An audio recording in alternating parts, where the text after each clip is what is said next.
Okay, what I have in my hands is a very unique sales funnel. What you're gonna learn in this episode is the best sales funnel you've ever come across. So let me show this to you. Okay, I have a secret. This is not what we're gonna be learning here. What I'm gonna teach you in this episode is far more simple, and it really works to generate 7 figures, even 7 figures monthly of leads from your YouTube channel, and it's not complicated like this.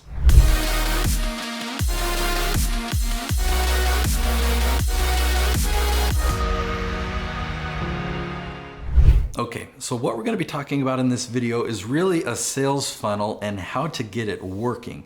Not just what's the most effective sales funnel, because we're going to talk about things in simple terms, but how to actually generate leads. A funnel that generates leads and sales is a good one, okay? We don't want a complex funnel that doesn't do anything, or I guess that does a lot but doesn't end up in a sale. We're going to talk about the components that your sales funnel must have and how you can fix it, how you can tweak it and improve it to make sure that you're getting better and better results. So if you've got any type of funnel, simpler or complex, if it's working well or not, you can typically find some type of bottleneck, some type of point in your funnel that things are slowing down, where a lot of people are dropping off and opting out. You can always find that. And what you can also do is just take a look at every step along the process from where they find you to your final call to action. And if you just go one step at a time, you'll be able to find the bottleneck and you'll be able to optimize and improve. And there is light at the end of the tunnel. You can make a working funnel. So the funnel that we're talking about is you have a video on YouTube. At the end of the video, you have a call to action where they're gonna get a free gift and join your email list, right? You're gonna nurture them by sending them emails. You might have a one-click upsell. You're then gonna have a strategy session with them and have a conversation, and some of those people are gonna purchase and become customers or clients with you. So if we break that down and just look at the first step, like you've got a video, you put it on YouTube, is that video getting views? And how many? If you're getting 10 views, that is good. That is a good start. Like, unless it's your mom and your grandma and your siblings, like if you put it on YouTube, you followed my strategy and you get 10 views from search, those 10 views are valuable, and odds say that you'll at least get 1 lead. I mean, 10 views, that's 10 people. You give them value, you give them a gift, and to have 1 of those people accept that gift, that's pretty good odds. So those are some good numbers to look at right in the beginning. How many views are you getting per month? And how many leads did you generate from that? And you can really drill down and look at that. Like, okay, I had 100 views and I generated 3 leads. Why is that? Let's look at the call to action. Am I giving a clear, compelling call to action? Does it sound valuable? Okay, maybe you could tweak that and fix it. Put out another video with a more compelling call to action and get 100 views on that and see, did the number of leads go up? Or what about the landing page? And you can track how many visitors go to the landing page and how many people actually fill out the form and opt in. So if you notice, you had 100 views and 10 people went to that landing page, but only 1 of them became a lead. That's a problem. If they're going to go to the landing page, we want all 10 of them to become a lead, or at least 90% of them, right? Because they said, yeah, I'd like that, and they click on it. So what can you do on your landing page to increase that conversion, that conversion of people filling out their information? It might be you asked for their name, you asked for their email, you asked for their address, you asked for their social security number. Like, the more you ask, the less people are going to fill out that form. So depending on how valuable your gift is, you might just ask for their first name and their email address. They're pretty likely to give you those things. They probably already knew ahead of time that that's what you're gonna ask for. If you're giving a free plus shipping book and you let them know ahead of time, yeah, as long as you cover the shipping cost, I will give you my book for free. They're already prepared knowing that they're gonna pay a small amount of money. Well, when they do that, they give you their name, their email address, their phone number, and their shipping address. And you don't get their billing information, but you know that they've already made a small purchase. So you know that they're a buyer. So depending on what your call to action is and how well designed this landing page is, you will have a certain percentage of people that land on that page and become a lead. So look at those numbers and do some testing. What if I change this thing? You can do things like split testing if you use software like ClickFunnels. You can have half the people go to one page, half the people go to another page, and you can compare it. If 50 people go here and we get 10 leads, and 50 people go here and we get 5 leads, then you know that this page is better. So the question that you want to answer in all of these steps is, where is the bottleneck? You want to find the bottlenecks and realize, man, so many people are taking this action, but then they're not going to the next step. And you can just focus on that one point. So instead of trying to create some elaborate funnel and think, you know what, I bet there's one more step. If I add that extra step, then it will make things work perfectly. Don't do that. Focus on the funnel that you've got. Start with something really simple and really basic. Get them to go from step 1 to step 2. And once you've got that step flowing well, then you can focus on going from step 2 to step 3. Now this seems like an appropriate place in the video to offer my lead magnet to you.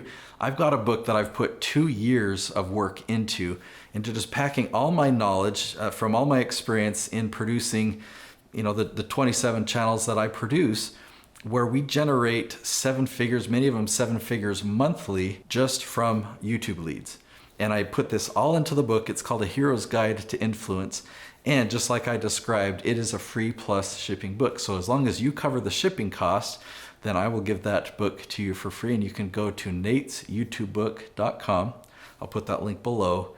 And that's my gift to you. Well, let's look at the next step that you must have in your funnel. And that's your email list. And what are you doing with it? So if you're generating a lot of leads, let's say you have 100 leads, join your email list every single month, but you're not sending out emails or you're not doing anything with that list, then all this effort was for naught. I mean, chances are some people that they sign up for your list and they're expecting to hear from you, and when they don't, they might go to your website and they might figure it out and they might email you, or they might find a way to call you or find your calendar link. There will be people that do that. That's the nature of giving value like we do on YouTube. But it's going to be a very, very small percentage. And you're just leaving so much opportunity on the table when people have said, hey, here's my contact information. So your email list is growing, but if you're not doing anything with it, that is a key bottleneck to work on and improve. And I've been guilty of that many times myself. Like, I have an email list of people that read what I send. I have a high open rate on my email list. And if I go periods of time without emailing them, that's hurting the relationship. They expect to hear from me. And what's interesting, when somebody is a brand new sign up to your email list, they've recently just gotten your lead magnet, you can email them every single day. If you do it right, you can email them every single day and not be annoying. But when I say you've got to do it the right way, what I'm talking about is you don't just start selling them or putting out spam, right? You're not giving them sales pitches in these emails, just like in the episode where you answered their question and you gave them value. That's what you do in your emails that you send out. So they signed up, they got your book, and day one of an email might be, congratulations, your book is on the way. One of the things that you're going to learn in this book is blank, and you just share with them some advice right there. Day 2, you send them another email. Hey, here's another tip. If you ever struggled with this, here's what I figured out, and you share some advice there. And you keep just sending value every single day. We found 40 days to be ideal, that you can just create a series of 40 emails.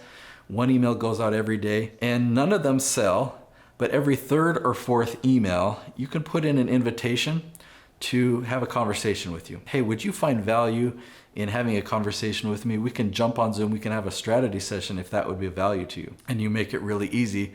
Just click this link. Now, as you understand that process and what we're talking about in this episode, you need to track those numbers, right? So if your email list is growing by whatever amount every single week or every single month, how many of those are scheduling strategy sessions with you? And what can you do to improve that? Do you need to raise it up a little bit higher in the email? Like just test and tweak. If I'm sending emails every single day and wait, email number 4 gets a lot more unsubscribes. Now, unsubscribes are okay. If people don't want to be on my email list, I don't want to stop them. Yeah, you feel free to unsubscribe. But if you notice, yeah, they liked email 1, 2, and 3, but email number 4, I've got a lot more people unsubscribing. So when I have new people sign up for Myth List, maybe I should change email number 4 and look at what emails have that call to action for them to jump on a call with you, a strategy session with you. If for some reason the numbers on that email is lower, well then look at that and see what you need to adjust and see if it's worth it. Like say, maybe the numbers are lower, but I'm getting a lot of strategy sessions. I mean, you need to make the judgment call,